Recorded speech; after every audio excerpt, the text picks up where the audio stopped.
Dean Donovan. Welcome to another episode. Again with me, Cyphre. So Cyphre, what are we going over today? We're going to be APS Caribe. It's a carbine kit for pistols, or the Glock specifically, obviously.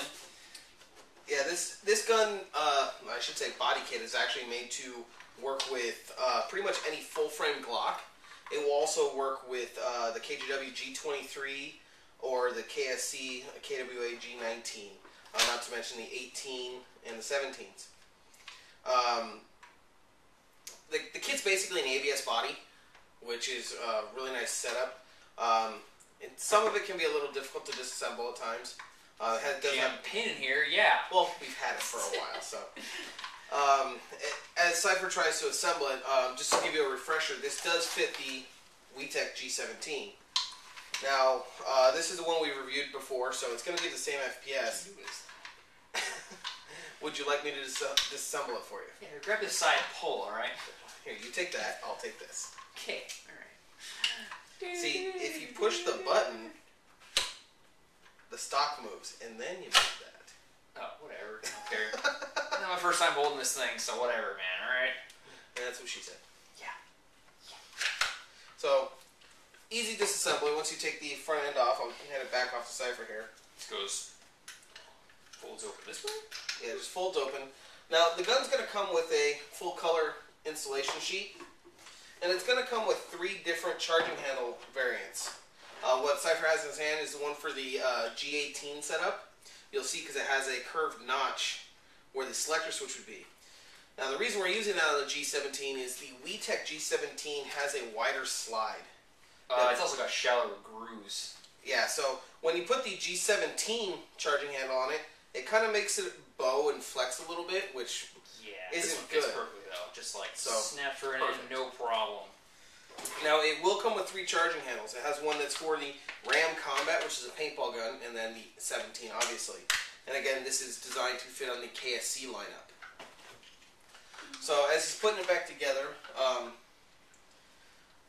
one nice thing I like about this is compared to, let's say, the Magpul FPG, which hopefully we'll be able to do a video on soon. It's a great gun, don't get me wrong with the FPG, but the amount of work you go into to convert a pistol into a carbine is just insane, where this is just literally a drop-in. I mean, that quick. How much was that? Like a minute?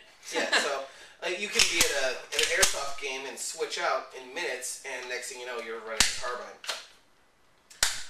Some other nice features, this does have quite a bit of rail space on the top, sides, and the bottom.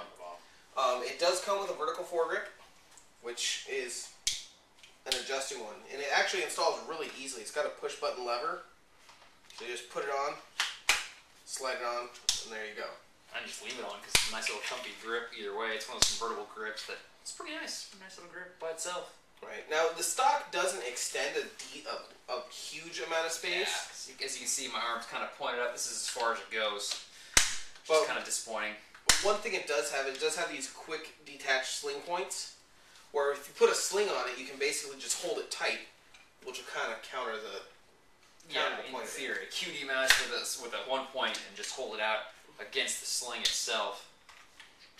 When you got a lovely a lot of rail for any kinds of scopes or sights you want to put on it. Yeah, we've mounted the UTG 1x30 on there quite a few times. Works really well.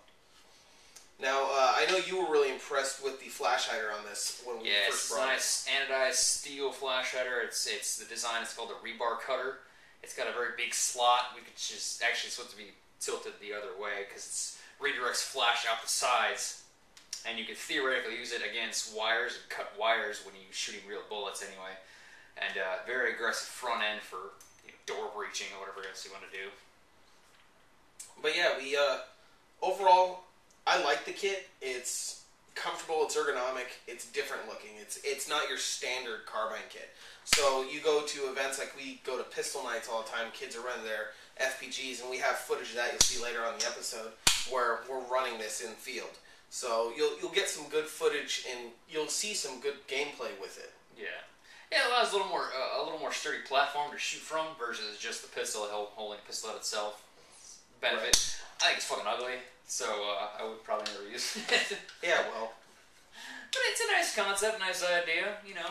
Add any sight you want, which is highly beneficial because most pistols, there's really no way to put additional sights on top unless they're specialized Seymour sights like on the 1911s. Right. Now, they do make a universal Glock or a universal race gun style sight that'll fit pretty much. Right. Something that attaches to the bottom sight and it puts a rail on top. Right. Which not everyone wants to do that. Right. It doesn't work in holsters anyway.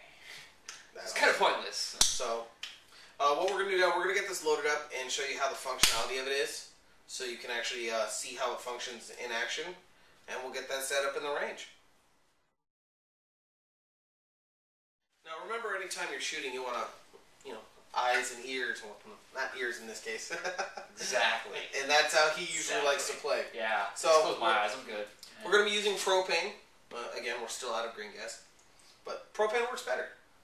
Propane works slightly better, other than the ridiculous smell. It smells like sweaty onions. Yes, delicious, delicious sweaty onions.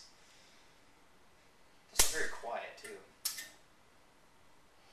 Yeah, if you're used to running green gas and you try and run this, you're like, it's not doing anything. Yeah, it doesn't make any noise. Well, that particular one, that plastic one, I think is a little better. Yeah. So, I'm going to go ahead and load this up. Go for it, Cyphre. You're going to... Okay. We've got a full mag in there. Nice little cocky handle there. Really, really nice. Let's put this down. Put the sight down there.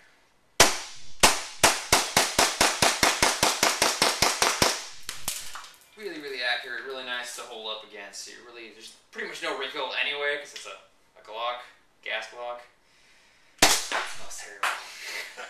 Now the thing I'm noticing, it seems louder in that kit. So I don't know if it's amplifying it. Don't know. I never noticed it before because I've never been standing right next to it when shooting it other than firing it myself. True. So... True. It's very stiff though, which is really nice. It's not loose at all. This gun isn't really good. It's not moving at all, which is definitely one benefit it has. So there's no wobble. There's no chance it's gonna deflect out the tip at all.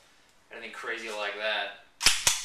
Now the only thing I've found in the past on these Glocks, especially on the Wii series, is on the lower part of the receiver there is a safety lever that can be actually used as an active safety, whereas on the Glock, the only safety you have is, again, the trigger safety. Yeah, the trigger safety actually, well, the functional trigger safety, at least on newer Glocks. Older KSC KWS didn't have that trigger safety on at all. Well, now the KSC KWAs and the WeTech both have them, as well as the KGWs have them. Yeah. Now, the only difference on KGW, KSC, KWAs, they don't have the sliding lock on the lower receiver. Now, with this WeTech, right here, there is this sliding safety. The problem I've found a couple times when using this is the vibration causes it to do that while in the case. And it just locks it in place. There's a little bit of shimming here. Because it locks really close. It's very tight, so it's really close to that step there.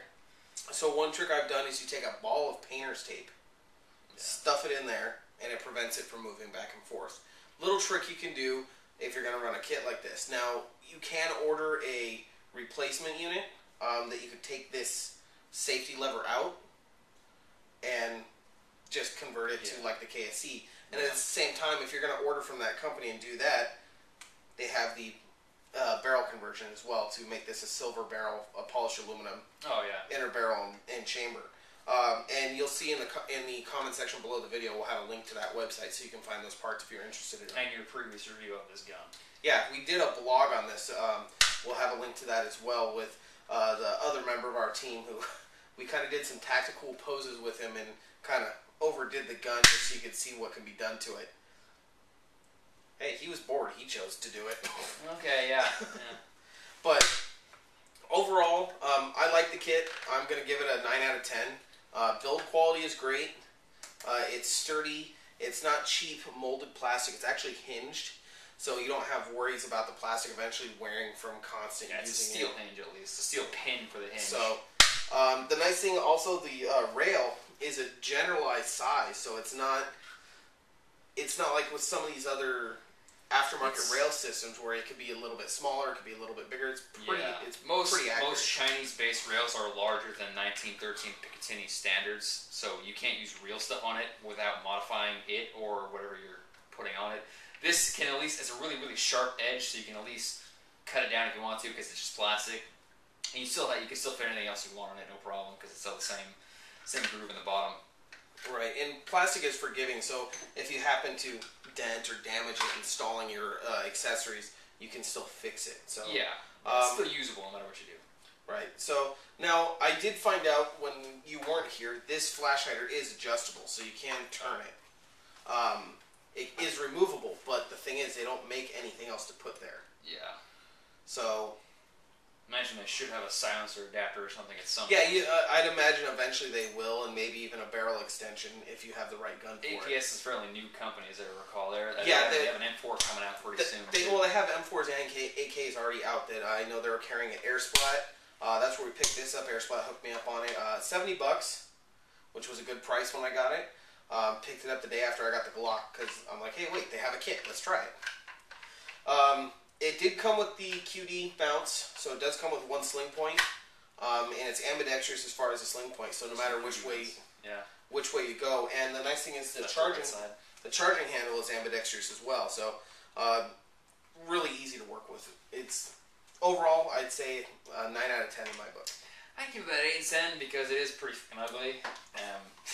There have been a lot of kits in the past that were actually adapted from real steel kits, specifically ones to adapt both the 1911 and the Glocks, because you can actually attach these kits. The original kits actually would mount up to this bottom rail right here and made it a sturdy platform. Unfortunately, it's not something that's actually legal in most states because that turns it into an assault weapon because it's a short barrel automatic, you know, with a stock and a foregrip. It makes it a dangerous illegal black rifle. So it was never really popular in the first place. There's a nice concept in mind. A lot of them are just kind of ugly. Because the plastic is pretty good. It's a very durable plastic, very heavy duty. The pins, unfortunately, are plastic, and you already broke one of them. So I've had it for quite a while. so they're not terribly amazing in that arena for some strangers, but you're not going to remove them all that often, presumably. And the stock is very short, so I don't consider this usable as a stock because it's just way too short to be a feasible stock compared to any other SMGs that have been out on the market. Exactly. I mean, compared to an MP5 with a fully adjustable stock, it's... Even the other ones, MP7, MP9, all of them have fully adjustable, very long stocks or ones they can disable entirely and just take out. Well, yeah, just like the MP9 we did a few weeks ago. Right. It's got a folding stock that makes it, good sturdy distance. This, like I said, it's just something fun. Yeah, it's very, very cheap for what it is, though. I mean, for what it is, this Glock is, what, $90, $100? They run about $99.99 on Airsplat's website. $100, and this is about $70. So you're talking about the same price as the N93R. But actually a little cheaper, considering, because it's what, $180, $170 for that one, I guess. Yeah, it was $180 plus the cost of the stock. Right. Oh yeah, plus the cost of the stock. That cost was separate entirely. But this is for a full SMG size kit. It's really nice. I guess the only other downside too I'm gonna mention, WE is still working on an extended mag. I've seen it in production because they do have a Glock 18C coming out. Yeah, it's due out soon. Haven't seen when exactly. Yeah, I haven't seen either. So the only current Glocks with extended magazines for like Glock 18s is KWA KSC, which has not been updated to the NS2 system. So it's a system that's probably about 15 years old because that Glock came out that long ago. Right. I mean, essentially you'll end up with a magazine something about this length. Yeah. This is out of the MP9, and in theory, if you're running the gun and you have a magazine about that long, it's gonna give you a decent amount of ammunition. Right. A lot more gas, a lot more bullets. Otherwise, this is just a pistol with a stock. Exactly. This runs 60 rounds, whereas this runs 26. Yeah. And a lot less gas. But it is semi-auto. If you want to do it in the Glock 18C, however, which I believe is out. WeTech hasn't released it to the States yet, but they have released it on their website. Right, yeah. No, I think it's out in Hong Kong, I believe. Right, but the KSC KWA 18C is available in the States. Yeah. For about $200, you can do the same setup with full auto. Yeah, but that KSC KWA is $160 retail, something like that. 200. Okay, close to 200 then. Yeah. It's not a bad gun, but it's not exactly. You're talking about the cost of this entire setup right here for one gun. Right. So it's definitely beneficial to wait for the WE Glock 18C. Absolutely. So as far as this kit, we're gonna give it an 8.5 out of 10 between the two of us. Is it worthwhile doing? If you want something fun to do, is it something I can live without? Absolutely. If you're a much smaller person, it probably works a lot better. Yeah. You go on the field with that, you'll probably get some looks. Not necessarily the best of looks, but you'll get some looks. It's still a pistol, you know. Yeah, exactly. So, I'm Dean Donovan for Cyphre. This has been another review. Remember, Airsoft's not a crime. Play hard. Exactly. Thanks.